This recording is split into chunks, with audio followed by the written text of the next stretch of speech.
What's good, YouTube, and welcome to the house. So I've had a lot more requests to show the collector's market on Market Watch, and there's a reason I've stepped away from it, and I'm gonna tell you why. The most interesting part of this content is the shock factor, like, oh my gosh, these cards are priced at what?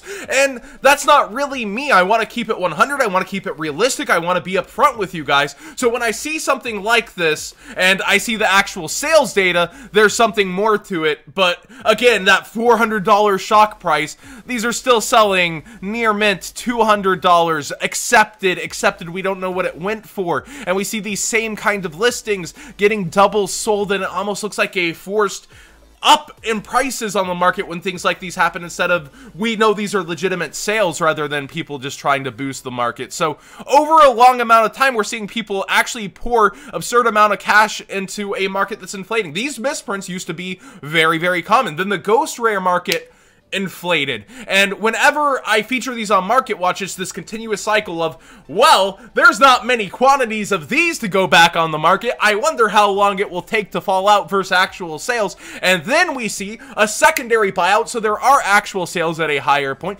Then we see a third buyout, because the collector's market is just a cycle of buyouts. So, like, to me, the only interesting point of the content is, are there actual sales yet? What will actual sales fall out at? And oh boy, guess what? There's not a lot of these to go back on the market. I personally actually have 9 of these in my closet, and I got them back when they were 20s just because I liked the misprint aspect, and misprints weren't a big thing in Yu-Gi-Oh back then, like back towards 2009, 2010, where people weren't paying attention to cards like these, and I just don't feel inclined to sell mine even at ridiculous price points because I enjoy having a page of them.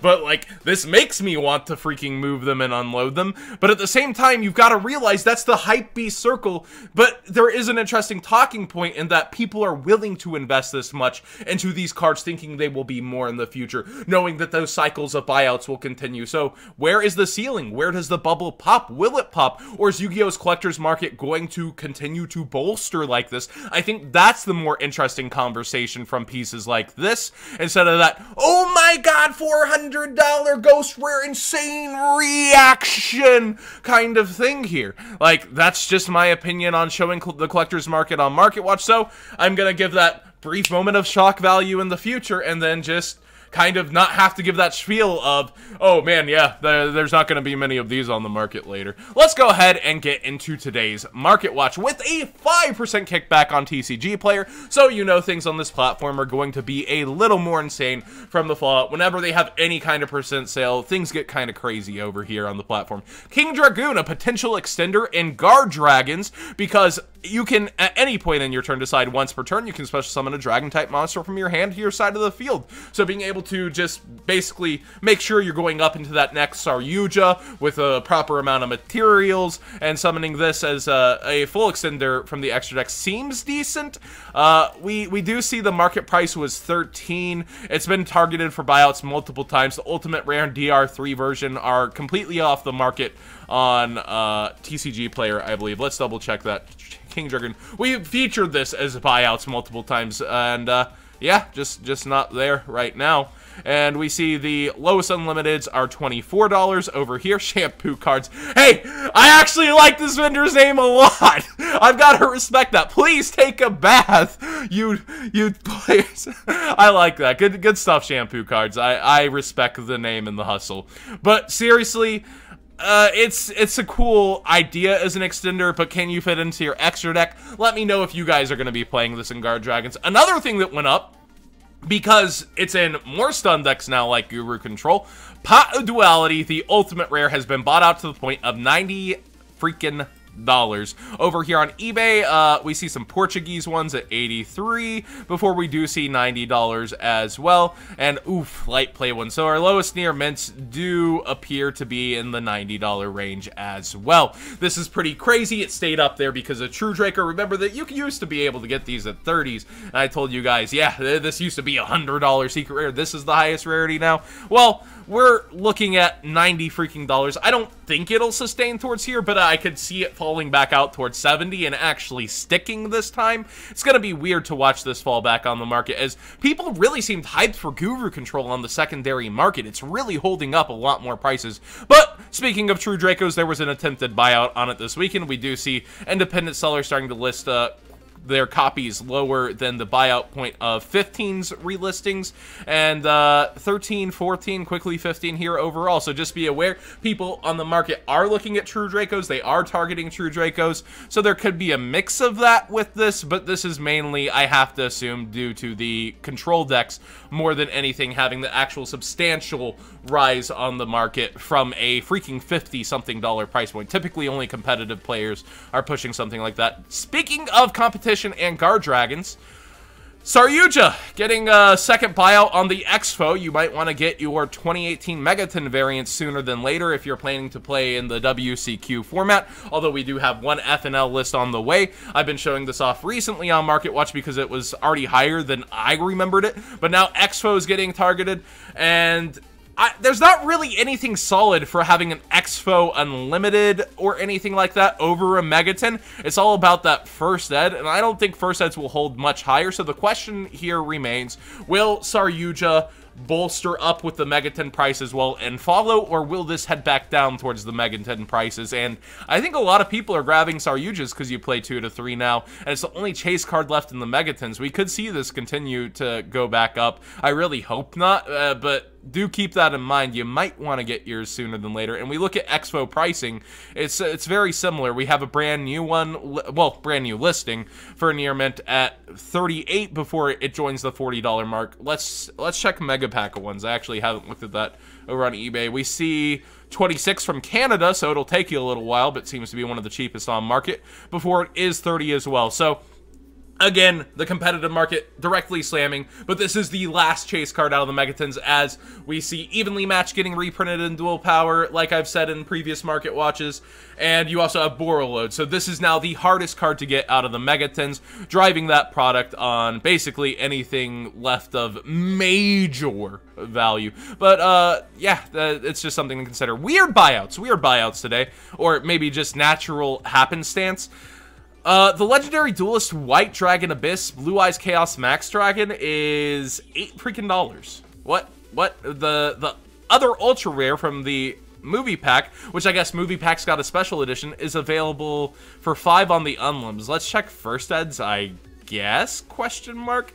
You really need that first ed stamp, $6 for each on a playset for the movie pack. So I don't know if this somehow just looks darker, looks nicer. I haven't seen it in person in my hands for the movie pack, or the versus the movie pack version. I've held the movie packs, they look fine. It's the same gosh dang rarity. I think it's just a quantity thing. But over here on eBay, we're seeing 11, 14, 15, simply unlucky at 15. Like, what the actual heck? It's the same rarity! Let me know in the comment section down below if you're a Blue Eyes Chaos Max player, and for some reason you need the Duelist Pack variant over the movie pack variant. Is this just the pleb variant somehow now? I thought it would be the gold rare. What's freaking happening here? I just wanted to notate real quick, if you're not Calvin DeHaan, you're probably not topping with ABCs, but the engine is freaking cheap for Max Rarity's version. If you want the secret rare, you want this OTS super, everything's really cheap for this deck if you want to just have the engine for fun on the side.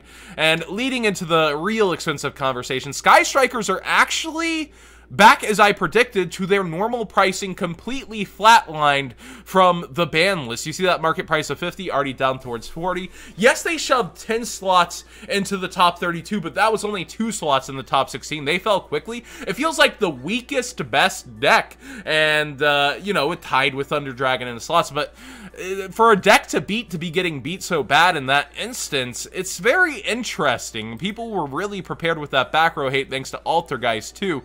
And I don't know, it's just a weird feeling. We do have that Forbidden Unlimited list update coming all the way in April, but for the regional season to have this viable of a deck for Top Cut fall like this again, it just shows people are not, like, the people that have it have it already, and people that don't have it really weren't that interested. Maybe the initial buyout rush was people who let it go expecting it to get hit and were like, all right, we're back. Like, that's the only thing I can think of, because this deck is as affordable as all get out if you're looking for it for this regional season. Well, okay, John, it's $120. I mean, in comparison to when we had a freaking $100 engages and, you know, $60 widow anchors, comparatively to then, $120 for a playset of these, and then, you know, maybe you can find somebody that will let a playset of these go at $75.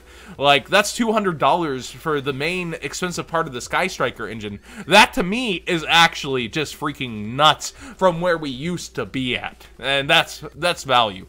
Speaking of value, Crusadia Equimax is at $5 on TCG Player, and you can get it as low as $4.25 over here. Guard Dragon engine is going nuts.